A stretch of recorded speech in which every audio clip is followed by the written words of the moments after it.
নমস্কাৰ ছাত্ৰ ছাত্ৰীসকল, welcome to my YouTube channel. আজি আমি ক্লাছ 10ৰ অংক কৰিম আৰু প্ৰথম চেপ্টাৰৰ পৰা অংক ষ্টাৰ্ট কৰিম আৰু একফালৰ পৰা অংকখিনি আমি চাই থাকিম। এতিয়া চোৱা, প্ৰথম চেপ্টাৰটো আমাৰ আছে ৰিয়েল নাম্বাৰ, বাস্তৱ সংখ্যা। বাস্তৱ সংখ্যাত আমাৰ কি আছে চাওঁ। এতিয়া চোৱা, প্ৰথম উপপাদ্য যিটো উপপাদ্য 1.1, এইটোত আছে আমাৰ ইউক্লিডৰ বিভাজন প্ৰবাহিকা। ইউক্লিডৰ বিভাজন প্ৰবাহিকা কি? দুটা যোগাত্মক অখণ্ড সংখ্যা এ আৰু বি দিয়া থাকিলে এনে দুটা অদ্বিতীয় সংখ্যা কিউ আৰু আৰ থাকিব যাতে A equal B Q plus R, য'ত 0 less than equal R less than B.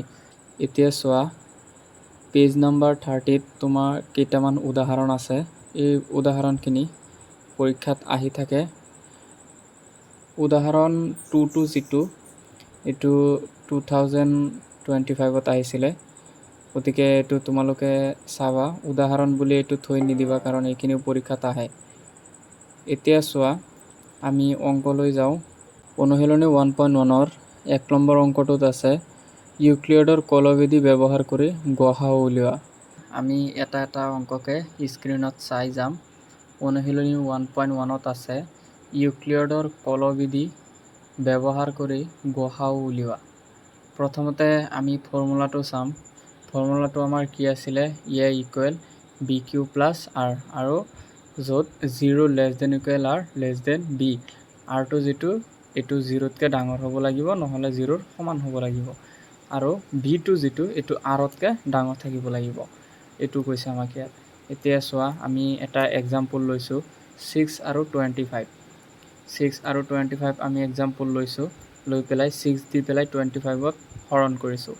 হৰণ কৰাৰ পিছত 6 আমি 4 বাৰ দিছোঁ, 4 বাৰ দিলে 6 4 গুণ 24, আমাৰ বাকী থাকিল কিমান? 1।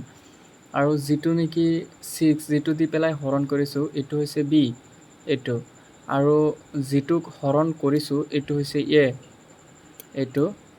আৰু যিটো হৰণফল ওলাইছে, ভাগফল বুলি কওঁ আমি 4, এইটো কুশ্যন বুলি কয়, এইটো হৈছে কিউ, আৰু আৰ হৈছে ৰিমাইণ্ডাৰ, এইটো ভাগ, সেইটোতো আমি সকলোৱে জানো। এতিয়া চোৱা, বি যিটো হৈছে, এইটো হৈছে ডিভিজন, এ হৈছে ডিভাইডেড, কিউ হৈছে কুশ্যন, আৰু আৰ হৈছে ৰিমাইণ্ডাৰ। এতিয়া আমি প্ৰশ্নলৈ যাওঁ। এতিয়া চোৱা, এইটো থিয়ৰামটো আছিলে যে let A and B to set of positive integers, then there exist R and Q such that a equal b q plus r, 0 less than equal r less than b। 1 number প্ৰশ্নত আমাক দিছে 1.1ৰ 135 আৰু 225ক ইউক্লিডৰ কলন বিধি ব্যৱহাৰ কৰি গ সা উ ওলাব লাগে। যিটো ডাঙৰ আছে এইটো আমি গ্ৰেটাৰ দেন ল'ম, আৰু যিটো সৰু আছে এইটো লেছ দেন থাকিব। এতিয়া চোৱা, 225টো ডাঙৰ আৰু 135টো সৰু। এতিয়া 225ক 135ৰে হৰণ কৰিম। এতিয়া চোৱা, 135 যদি আমি 225ত হৰণ কৰোঁ, কেইবাৰ যাব? এইটো আমি এবাৰ কৰি চাওঁ লিখি পেলাই, তাৰপিছত তোমালোকে স্ক্ৰীণত চালে বুজি পাবা। এতিয়া চোৱা, 135 দি পেলাই 225ক হৰণ কৰি আছোঁ। এতিয়া এবাৰ দিলে আমাৰ কিমান থাকিব? 135। 135 আৰু বাকী থাকিব কিমান? 22ৰ পৰা 13 গ'লে 9, 90। এতিয়া 90 দি পেলাই 135ক কৰা, 135ত 90 কেইবাৰ যাব? এবাৰ।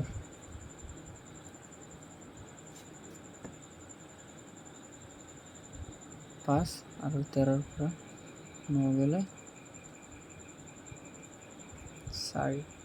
এতিয়া 45 দি পেলাই 90ক কৰা, কেইবাৰ যাব? দুবাৰ, 90। এই প্ৰচেছত আমি হৰণখিনি কৰি পেলাই স্ক্ৰীণত বহাইছোঁ। তোমালোকে যদি প্ৰচেছটো বুজি নোপোৱা মোক সুধিবা, মই আকৌ বুজাই দিম। এই প্ৰচেছত তোমালোকে হৰণটো চাগে পাৰাই সকলোৱে। হৰণখিনি কৰি পেলাই তাৰ যিটো ভেলু আছে, এইটো ভেলু আমি যি ৰোল মতে বহাইছোঁ স্ক্ৰীণত, সেই ৰোল মতে বহাই দিলেই হ'ল। তোমালোকে চোৱা, তেতিয়াহ'লে তুমি নিজেই পাৰিবা এইটো। এই হৰণৰ ৰোলটো আৰু স্ক্ৰীনত দিয়া ৰোলটো ঠিকেই আছে নে নাই চোৱা। প্ৰথমতে আমি 225ক 135 একবাৰ দিছোঁ, দি পেলাই ইকুৱেল চোৱা, ইকুৱেল এইটো আছিলে আমাৰ equal B Q plus R. B হৈছে 135 ইনটু কিউ হৈছে 1 প্লাছ আৰ।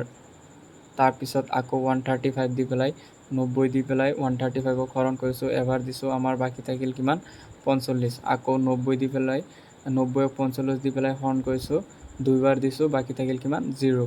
এতেকে যিটো পইণ্টত গৈ পেলাই আমি 0 পাইছোঁ, এতিয়া চোৱা এই পইণ্টটোত আমি 45 পইণ্টটোত আমি 0 পাইছোঁ। এইটো চোৱা 45 পইণ্টটোত আমি গৈ পেলাই 0 পাইছোঁ হৰণফলটো। এতেকে আমাৰ গ সা উটো কিমান হ'ব? এতেকে আমাৰ গ সা উটো হ'ব 45। বুজি পাইছা? এতিয়া 2 নম্বৰটো চোৱা, 2 নম্বৰটো একদম সহজ। 2 নম্বৰটো আছে তোমাৰ 196 আৰু 38220। এতিয়া চোৱা 38220ক যদি আমি 196ৰে হৰণ কৰোঁ, 195 বাৰ যাব অনলি, আৰু সেইটোৱে হ'ব ইয়াৰ গ সা উ 196। চোৱা 196 195 বাৰ দিলেই আমাৰ কিমান হৈ যাব? 0 হৈ যাব। ৰিমাইণ্ডাৰটো 0 হৈ যাব। বাকহে 0 পাই আছোঁ, গতিকে আমাৰ গ সা উটো কিমান পাইছোঁ আমি? 196। এতিয়া 3 নম্বৰটো চোৱা, 3 নম্বৰটো আমাৰ আছে 867 আৰু 255। এতিয়া চোৱা 867ক যদি আমি 255ৰে হৰণ কৰোঁ, প্ৰথমতে আমি 255 867ত 3বাৰ পূৰণ কৰিছোঁ, 3বাৰ দিছোঁ, আমাৰ কিমান হৈছে? বাকী থাকিল 102। আকৌ 255ক 102 দি পেলাই হৰণ কৰিছোঁ, দুইবাৰ দিছোঁ, বাকী থাকিল 51। আৰু 102ক 51ৰে হৰণ কৰি দুইবাৰ দিছোঁ, বাকী থাকিল 0। এতিয়াকে আমাৰ গ সা উটো কিমান পালোঁ আমি? 51। এতিয়া চোৱা হৰণখিনি আমি ইয়াত কৰিছোঁ, হৰণখিনি তোমালোকে আমি যেনেকৈ বক্স বনাই দেখাই দিছোঁ তেনেকৈ কৰিবা, আৰু যদি এনেকৈ কৰিলে বুজি পোৱা তেতিয়াহ'লে এনেকৈ কৰিবা। ইয়াত হৰণ আৰু কনচেপ্ট যিটো আছে, যিটো কনচেপ্টত আমি এই গ সা উখিনি উলিয়াওঁ, সেই ৰুলখিনি তোমাৰ জানিব লাগিব আৰু হৰণখিনি জানিব লাগিব। হৰণখিনি ভুল হ'লে তোমাৰ অংকটো ভুল হ'ব। যিমান সময়লৈকে নেকি বাখে 0 নোপোৱা, সিমান সময়লৈকে তোমাৰ হৰণ কৰি থাকিব লাগিব, এটাৰ পিছত এটা ষ্টেপ বাই ষ্টেপ কৰি যাবা। তাৰপিছত চাবা এটা সময়ত গৈ পেলাই তোমাৰ বাখেটো 0 ওলাই গৈছে। 0 ওলাইছে যিটো পইণ্টত, সেইটোৱে হৈছে তোমাৰ গ সা উ। ঠিক আছে। এতিয়া 5 নম্বৰটো চোৱা, ইমান সহজ, ইমান ডাঙৰ অংক নহয়, ইমান কঠিনো নহয়, একদম সহজ। তোমালোকে চালেই হ'ল, চালেই বুজি পাবা। হৰণখিনি ধুনীয়াকৈ কৰিবা, তাৰপিছত হৈ যাব। চোৱা এইখিনি আমাৰ আছিলে 1 নম্বৰৰ, 1ৰ যিমানখিনি অংক আছিলে গোটেইখিনি আমি কৰিলোঁ। হৰণখিনিও চাবা আৰু অংকখিনিও চাবা। তোমালোকে নিজে কৰা, কৰি পেলাই ট্ৰাই কৰা। যদি নোৱাৰা, যিটো বুজি নোপোৱা আমাক সুধিবা, আমি কৰি দিম। ঠিক আছে।